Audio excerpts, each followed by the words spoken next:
나가는 자는 반드시 기쁨으로 그 곡식단을 가지고 돌아오리로다. 아멘.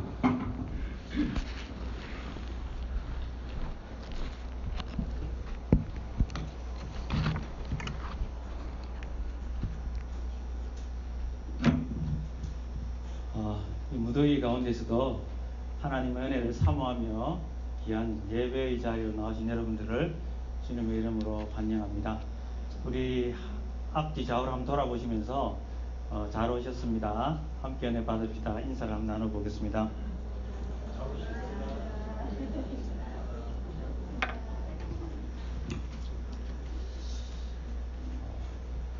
예배냐 전쟁이냐라는 말이 있어요.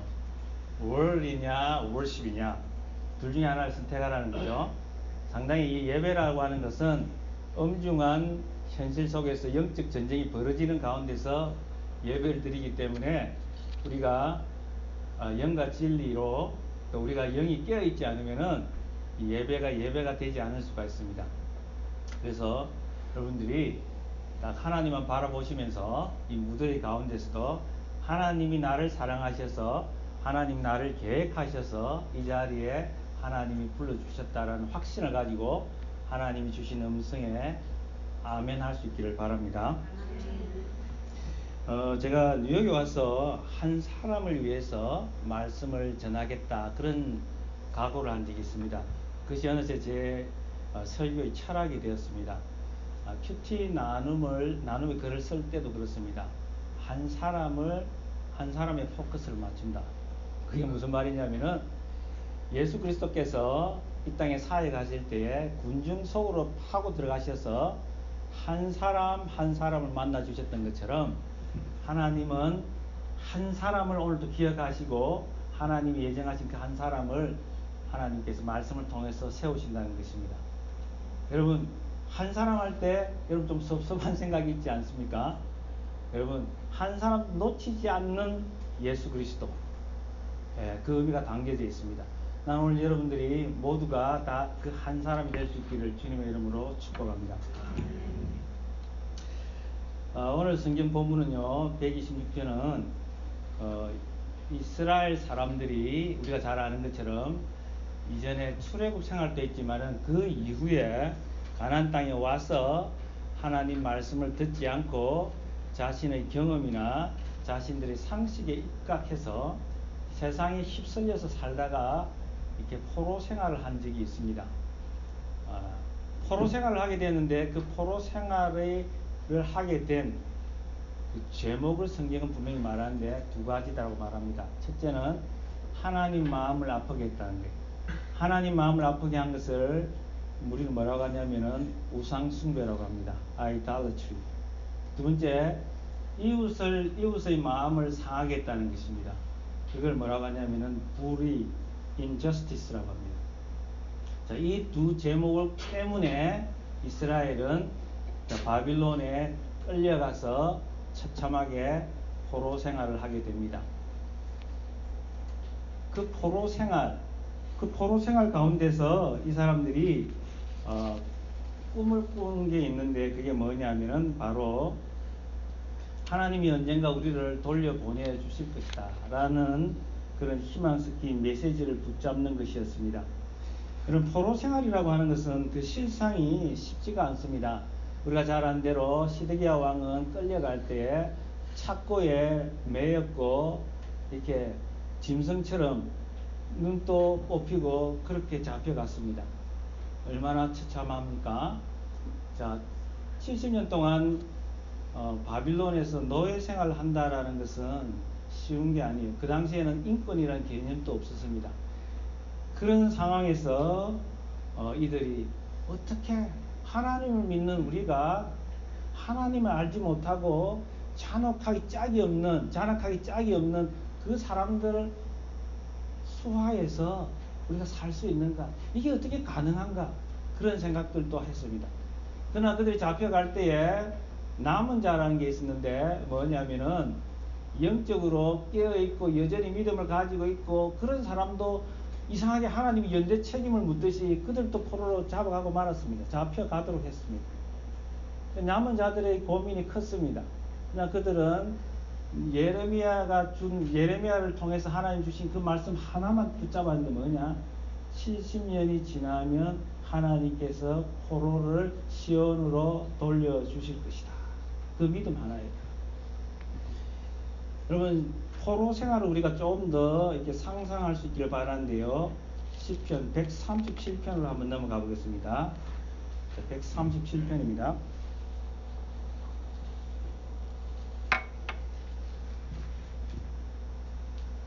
1절, 2절, 3절을 우리 다 같이 한번 읽어보겠습니다. 우리가 바빌론의 여러 강변 거기에 앉아서 시온을 기억하며 울었도다. 그 중의 버드나무에 우리가 우리의 수금을 걸었나니 이는 우리를 사로잡은 자가 거기서 우리에게 우리를 황폐하게 한 자가 기쁨을 청하고 자기들을 위하여 시온의 노래 중 하나를 노래하라 함이로다. 아멘. 팝송을 좀 잘 아시는 분들은 그 바비 엠이라고 하는 혼성 4인조 가수를 기억하실지 모르겠어요. 거기 보면 By the Rivers of Babylon, 바빌론 이런 팝송을 부른 적이 있는데 바로 이 시편 내용을 팝송으로 지어서 불렀던 거죠. 그들의 복장이 아주 재미가 있습니다. 그럼 나중에 다음에 유튜브 들어가 보시면은 꼭 이상한 복장인데 이게 무슨 복장일까 가만히 생각해 보면은 노예 복장입니다. 자, 노예된 모습으로 바빌론 강가에서 그들이 울고 또 울었다 하는 내용을 팝송을 지어서 만들었던 노래지요. 정말 그렇습니다. 바벨론 강변에서 하염없이 눈물 흘리기도 하고 정말 그들이 가지고 온 그 수금을 하나님을 믿는 백성은 언제나 음악이 있잖아요. 하나님은 성경은 다윗을 뭐라고 소개하느냐? 그는 이스라엘의 노래하는 자. 노래하는 사람이 바로 예수 믿는 사람이에요. 노래가 살아있어야 합니다. 근데 이 노래가 살아있는 공동체가 바로 이스라엘 공동체인데 참 허망하거든요. 이 이방 땅에서 지금 이방의 다스림을 받는 이 상황 속에서 하나님을 찬양할 수 있는 그런 배경이 되지를 못해요. 슬퍼요. 자꾸 거기서 바빌론 사람들은 자기들의 보고 이스라엘 사람들 보고 너 노래 한번 불러봐라. 너희들 노래가 어떤 노래인지 한번 들어보고 싶다 그러는 거예요. 제가 대학 2학년 때에 그 전방에 군사훈련을 받으러 갔습니다. 갔는데 GP 속으로 들어갔는데 제가 부사수가 되고 사수가 현역 군인이죠. 저를 세워놓고 밤새도록 새벽까지 세워놓고 노래 한 곡 다 불러라는 거예요. 여러분 그 상황하고 비교할 수 없는 정말 하나님을 믿는 사람이 하나님의 찬양을 믿지 않는 사람, 하나님을 모르는 사람 앞에서 그 사람들이 조롱하듯이 나 한번 불러봐라는 거예요. 이 사람들 삶은 이 버드나무 가지에 수금을 걸어놓고 나 더 이상 이들 앞에서 이들 가운데 내가 하나님 찬양할 수 없다. 영적 자존심이 있는 거죠. 바로 이 137편을 통해서 바벨론 강변에서 울고 또 울었다라고 노래하는 이 내용 속에 그들의 삶이 얼마나 처참했는가를 우리는 상상해 볼 수가 있습니다. 세상의 조롱 가운데 너희들 하나님 믿는다면서 너희들 노예인 주제에 가난한 주제에 무슨 그런 주제가 많은지 몰라요. 공부도 못한 주제에 돈도 없는 주제에 여자인 주제에 남자인 주제에 나이 많은 주제에 나이도 어린 주제에 모든 편견 속에서 그들을 바라보면서 그들을 조롱하는 거예요.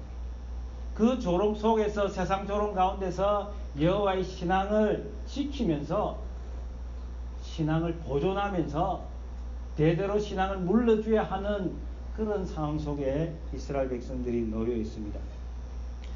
우리가 잘 아는 찬양이 있잖아요. 나의 마음에 주를 향한 사랑이 조롱하는 소리와 세상 유혹 속에서도 주의 순결한 신부가 되리라.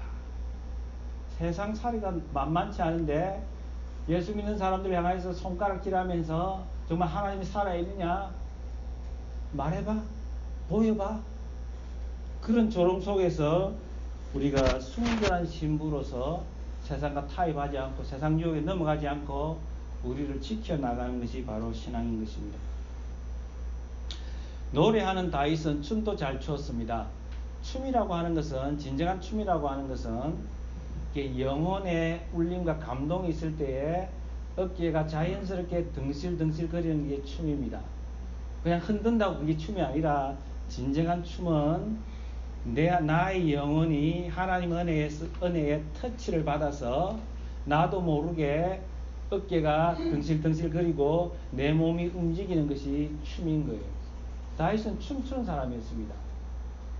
다윗은 노래한 자였고 다윗은 춤추는 자였는데, 하나님 임재를 상징하는 그 법궤가, 언약궤가 시온성으로, 다윗성으로, 예루살렘성으로 들어왔을 때에 그는 온몸을 던지면서 속이 보이는 줄도 모르고 춤을 추고 말았습니다.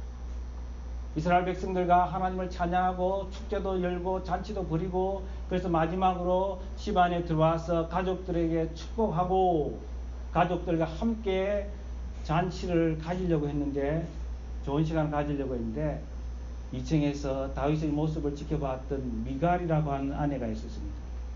어찌 왕이 되어서 방탕하여 염치도 없이 그런 체면도 없는 행동을 했느냐고, 그것도 계집종들 앞에서 그렇게 나무랍니다.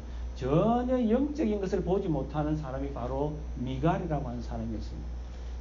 그 미갈이 손가락질할 때에 다윗이 한 말이 있어요. 내가 이보다 더 천하여지고 천하여질지라도, 사무엘하 1장이죠. 내가 이보다 더 작아지고 작아진다 할지라도, 모든 사람들이 나를 멸시하고 손가락질하고 또 손가락질을 한다 할지라도 나는 여호와 앞에 뛰놀리라. 아멘.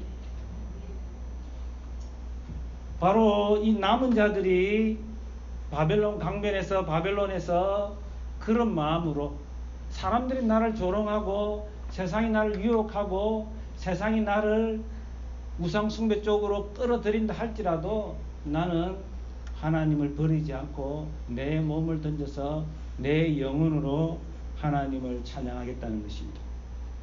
고난 속에서 사는 방법, 환난 가운데 거하는 방법을 오늘 성경 우리에게 분명히 가르쳐주는데, 그들이 붙잡았던 것은 뭐냐면은 바로 말씀이었죠. 말씀 하나. 하나님이 약속하신 말씀 반드시 지킨다. 그것이 반드시 임한다. 이루어진다는 거예요. 예레미야를 통해서 주신 그 말씀이 반드시 이루어진다는 거예요. 잠언서 29장 18절에 보면, 묵시가 없으면 백성이 방자히 행하고 율법을 지키는 자는 복이 있느니라. 이 NASB에서 좀 정확하게 했는데, 이 묵시라고 하는 말은 계시의 말씀이에요. NASB는 이걸 비전이라고 번역했습니다. 비전이 없으면 백성이 unrestrained, 방자히 행하고 방탕하게 되고, 그러나 율법을 지키는 자는, 즉 말씀을 지키는 자는, 말씀을 통해서 하나님의 계획을 본 자는, 비전이 있는 사람은 joyful 또는 happy, 행복하게 되고 기쁨의 노래를 부르게 될 것이라는 것입니다. 여러분은 어떤 말씀을 붙잡고 살아가고 있습니까? 말씀이 선명하게 여러분에게 그림처럼 보입니까? 비전이 있습니까? 비전이 없으면 사람이 타락할 수밖에 없어요. 우리가 매일 하는 큐티인을 보면은 매일매일 마지막 장에, 마지막 페이지에 묵상 간증이 나오는데, 참 다양한 군상들의 모습들을 봅니다. 특별히 의사나 변호사나 또는 회사의 CEO들의 간증을 보면요, 이들이 성공을 하면 확실한 비전이 없을 때는 꼭 결론이 뭐냐면, 어디로 가냐면 결말이 타락하게 됩니다. 불륜을 저지르기도 하고 엄란한 생활을 하게 돼요. 쾌락을 찾는단 말이에요. 돈이 있고 명예도 있고, 근데 비전이 없어. 이게 내 돈이야. 그런 생각을 하게 되면 결국 어디로 가냐면은 자기의 쾌락을 추구하는 쪽으로 가게 되더란 말이에요. 그렇게 해서 한 방 맞고 돌아오면 행복한 거고, 그럼에도 불구하고 돌아오지 않고 자기의 길로 가는 사람은 영원히 멸망하는 것입니다. 우리에게는 말씀이 있어야 합니다. 말씀이 없으면 우리는 타락할 수밖에 없고 방탕할 수밖에 없고 말씀이 없으면 꿈이 없는 사람처럼 살아갈 수밖에 없습니다.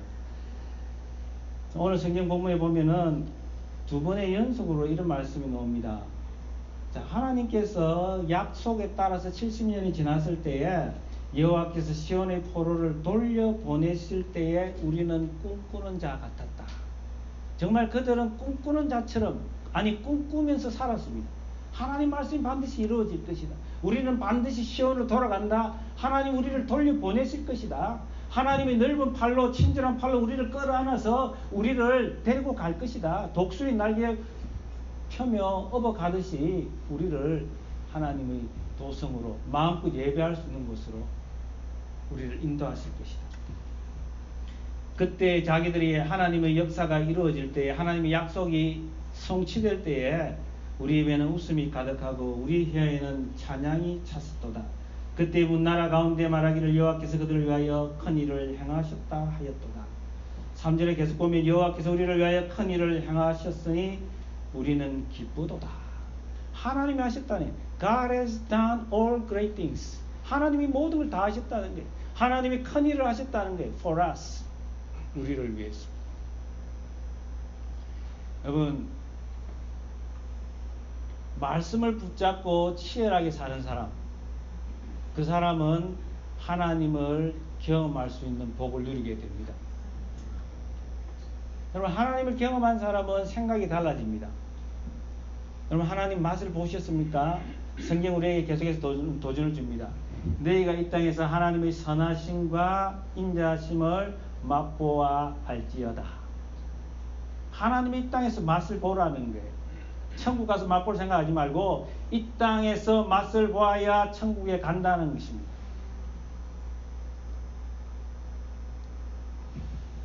하나님을 맛본 사람, 하나님의 깊은 은혜를 경험한 사람이 생각이 달라집니다. 사고의 관점이 개인적인 관점에서, 육신적인 관점에서 하나님 나라의 관점으로 바뀝니다. 여러분 사고가 팽창하는 것을 은혜 가운데서 경험해 보셨습니까? 내 중심에서 하나님 중심으로 내가 조금씩 옮겨가고 있는 것을, 내 삶의 좌표가 오른쪽으로 하나님 쪽으로 옮겨가는 것을 경험한 적이 있으세요? 이 시인은 어떻게 바뀌었느냐 하면요, 그 다음에 아직도 포로 생활을 하고 있는 남방 네게브 땅에 있는 그 동포들을 생각하면서 이야기를 합니다. 한번 보시겠습니까? 4절, 여호와여 우리의 포로를 남방 시내들 같이 돌려보내소서.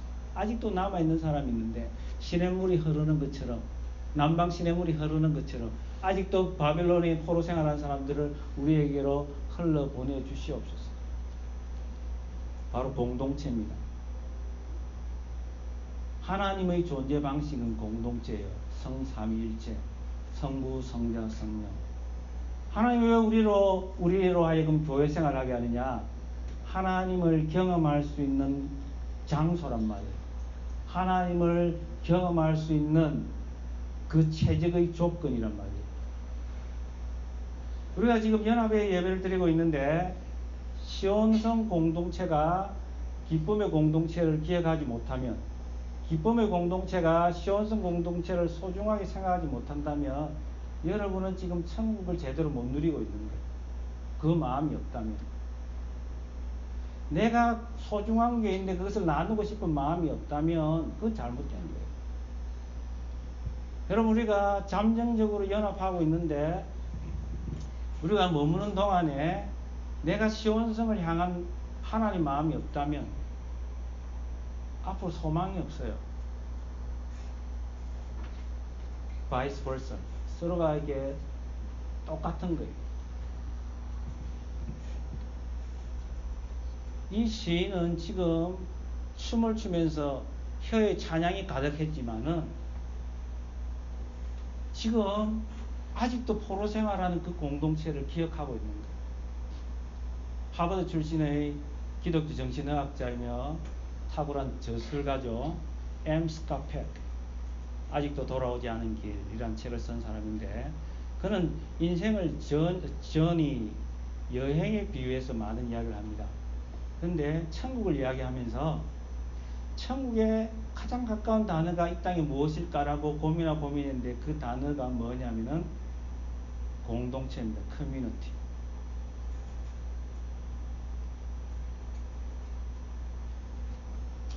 여러분, 공동체를 향한 사랑이 있기를 바랍니다. 어떤 사람은 그렇게 생각합니다. 아주 자존감이 낮다고 해야 될까요? 영적인 자존감이 낮다고 해야 될까요? 영적인 열등감을 가지고 있는 사람은 큰 교회 가야 공동체 생활이 잘 된다고 생각하는데 그건 여러분 크게 큰 오산이에요. 큰 교회 가면은 여러분의 익명성을 보장받을 수 있을지 모르지만 여러분의 육신은 좀 편할 수도 있고 정신은 좀 편할 수 있을지 모르지만은 그곳에서 진정한 하나님의 공동체를 경험하기가 쉽지가 않아요. 오히려 이 사이즈가 하나님 나라를 경험하기가 가장 좋은 공동체의 조건이라는 사실을 여러분 기억할 수 있기를 바랍니다. 우리 공동체에서는 수년이 지나면은 여러분 진면목을 속사정을 속마음을 모를래야 모를 수가 없어요. 사람이 영적인 존재이기 때문에 보면 알아요.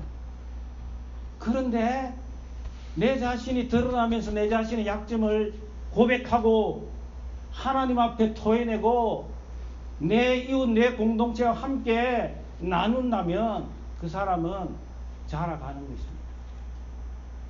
다 드러났는데 여전히 숨기고 있고 여전히 드러내지 않으면 그 사람 별로 소망이 없어요. 자라가지 못해요. 지금 한국 교회가 많이 문제가 있습니다. 큰 교회 가면 다 될 것 같지만 또 큰 교회 간다고 많은 사람들이 다닌다고 그것을 자기와 동일시하는 그런 잘못된 생각들을 가지고 있는데 그것은 오산입니다. 자, 이렇게 돌아온 회복된 이스라엘 공동체 남은 자들이 우리에게 던지는 메시지가 있어요. 삶의 현장에서 삶의 구체적인 맥락 속에서 하나님을 만난 사람이 하나님이 그들에게 살아있는 진리를 경험적으로 가르쳐 주신 그것을 우리에게 던지는데 그것이 뭐냐? 사실 오늘 시를 자세히 들여다보면은 세 가지 표현이 계속 반복이 되는데 하나는 눈물이고 하나는 돌아오다고 세 번째는 기쁨이래요. 기쁨이라고 하는 것은 그냥 단순한 기쁨이 아니에요. 그냥 웃는 게 아니에요. 기쁨이라고 하는 것은 성령이 내 속에 내주하면서 내 삶을 주장하면서 성령이 내 삶을 말씀으로 해석해내면서 내 영혼이 기뻐서 그냥 터져 나오는 게 그게 기쁨이라고 해요. 성령 충만의 표현이란 말이에요.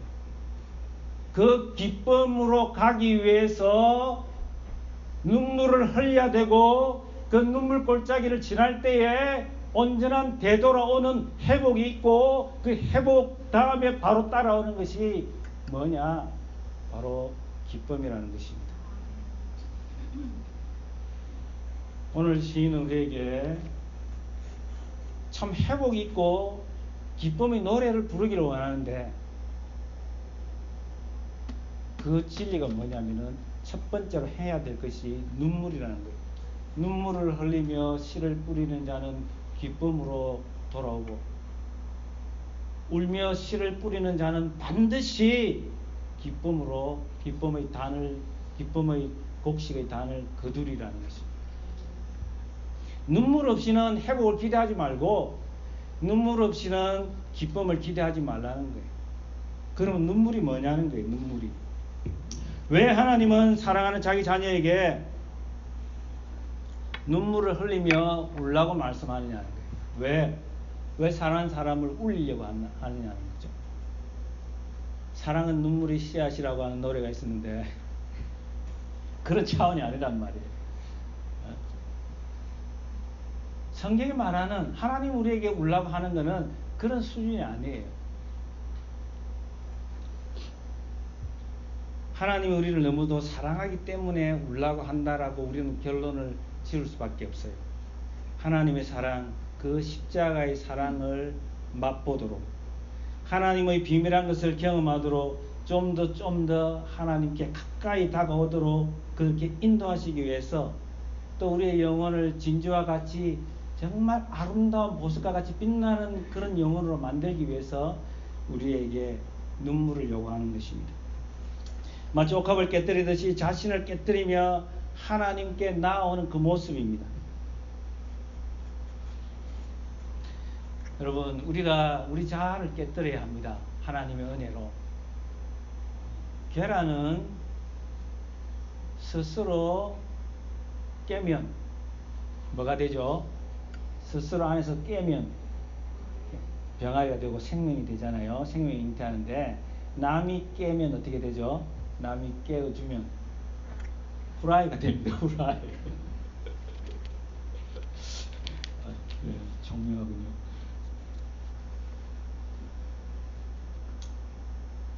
참 하나님이 우리에게 기회를 주신다고 생각해요. 남이 깨뜨려 주기를 바라느냐, 아니면 스스로 은혜를 사모하며 깨기를 원하느냐. 여러분, 다윗의 눈물은 유명합니다. 우리가 잘 아는 것처럼 시편 56편에 보면 주여 나의 유리 방황함을 기억하사 나의 눈물을 주의 병에 담아 주옵소서.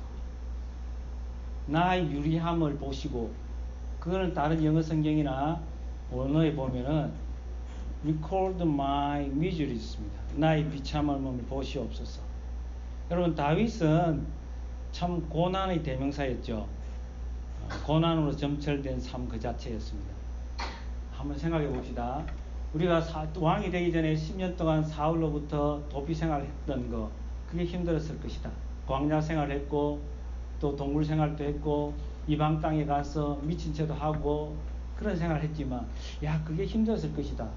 그거는 아무것도 아니었습니다. 왕이 되고 난 다음에는. 바세바 불륜을 저지르고, 살인을 하게 되고, 또 자기 딸 다말이 압살롬의 동생이었죠. 암논에게 강간당한 사건도 있었고, 또 자기 아들들 때문에 피난살이도 하고, 정말 머리도 풀고 죄를 뿌리고 기드론 시내가로 걸어갔던 도피생활, 고통의 연속이었습니다. 아도니아의 반란도 일어나고. 그래서 그는 이렇게 고백했던 것입니다. 나의 유리함을 주께서 계수하셨사오니 나의 눈물을 주의 병에 담으소서. 이것이 주의 책에 기록되지 아니하였나이까.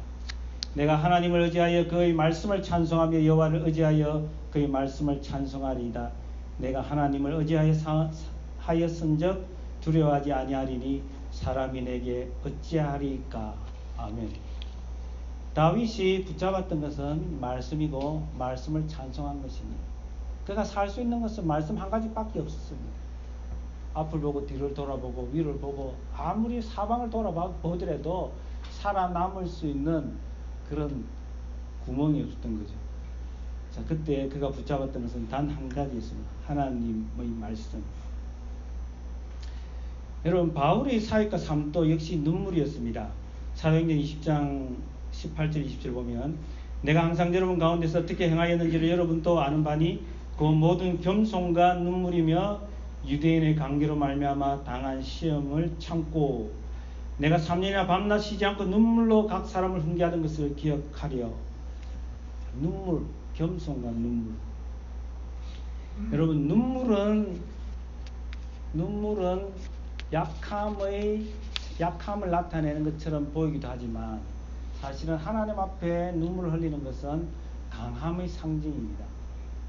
왜냐하면 강함을 담보로 해서 하나님이 울게 하시기 때문에, 우리의 약함을 내려놓지 않으면, 인정하지 않으면, 내 인생이 비참한 것을 인정하지 않으면, 하나님의 은혜 없이는 하나님이 나에게 오늘 또 호흡을 불어넣어 주시지 않고 생명을 허락하시지 않으면, 나에게는 희망이 없다라는 것을 인정하지 않으면 하나님 앞에 눈물 흘릴 수가 없어요. 엎드릴 수가 없어요. 내가 여전히 살아있고, 나에게 여전히 전략이 있고, 나에게 여전히 전술이 있다고 생각하면, 내 안에 여전히 방법이 있다고 생각하면 하나님 앞에 엎드려서 눈물 흘릴 수가 없어요.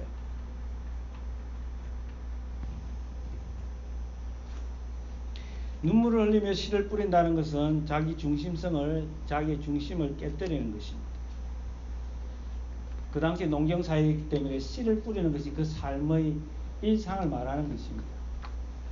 여러분 무슨 일을 하고 계세요? 여러분의 본분을 다할 때에 눈물로 울음으로 그렇게 하나님 해보라는 것입니다. 정말 삶을 두르고 떨림으로 하나님 앞에 자신의 약함을 고백하면서 하나님 내 약함 속에 강함이 되어 주시옵소서 라고 하나님을 붙들면서 살아가는 것이 바로 울며 씨를 뿌리고 눈물을 흘리며 씨를 뿌리는 자의 모습인 것입니다. 우리가 사무엘서를 이렇게 매일 읽으면서 묵상하면서 이렇게 다윗이 이런 말을 한 적이 있죠. 내가 오늘 약하였어. 오늘 내가 약하였어. 왕이 되었음에도 불구하고 요압 장군을 컨트롤하는 게 힘이 들었습니다. 그래서 아브넬이 북이스라엘의 아브넬이 이제 이스보셋을 배신하고 자기가 투항이 하겠다고 다윗에게 찾아왔는데 다윗이 이제 그 사실을 알고 그래서 아브넬을 만나고 돌려보냈고 근데 뒤늦게 요압이 그 사실을 알고서 요압이 사람을 보내서 아브넬을 불러들입니다. 그래서 아브넬을 어디로 불러들이냐면은 밀실로 불러들여서 칼을 빼서 그냥 죽여버립니다. 왜냐하면 자기 동생 아사헬을 죽인 것에 대한 복수였습니다. 다윗은 이 사실을 전해 듣고서 애가를 지어 부르고 백성들도 지어 부르게 하면서 그는 금식을 하면서 장례를 치루었습니다. 그의 원수에도 불구하고. 그러나 하나님이 자기에게 이 나라를 맡겨서 하나님이 다윗을 통해서 세우려고 하는 그 하나님 나라는 그 다윗 왕국은 복수로 세워지는 게 아니란 말이에요. 그 나라는 하나님의 통치는 하나님의 자비와 인자와 긍휼 위에 세워지기 때문에 하나님은 어떻게 했습니까? 그 마음을 아는 다윗은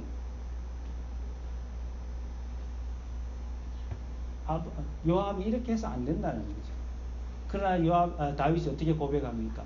내가 오늘 약하여서 요압을 제어할 수 없고 하나님께 맡긴다라고 이야기를 합니다. 신복들을 불러놨어요. 내가 이 잘못된 일을 하나님께 맡긴다. 눈물을 흘리며 씨를 뿌린다는 것은 울며 씨를 뿌린다고 하는 것은 바로 내가 약하여서 내가 이 일을 처리하지 않고 전능하신 하나님께 내 인생을 내 삶을 맡기겠노라. 할렐루야. 아멘.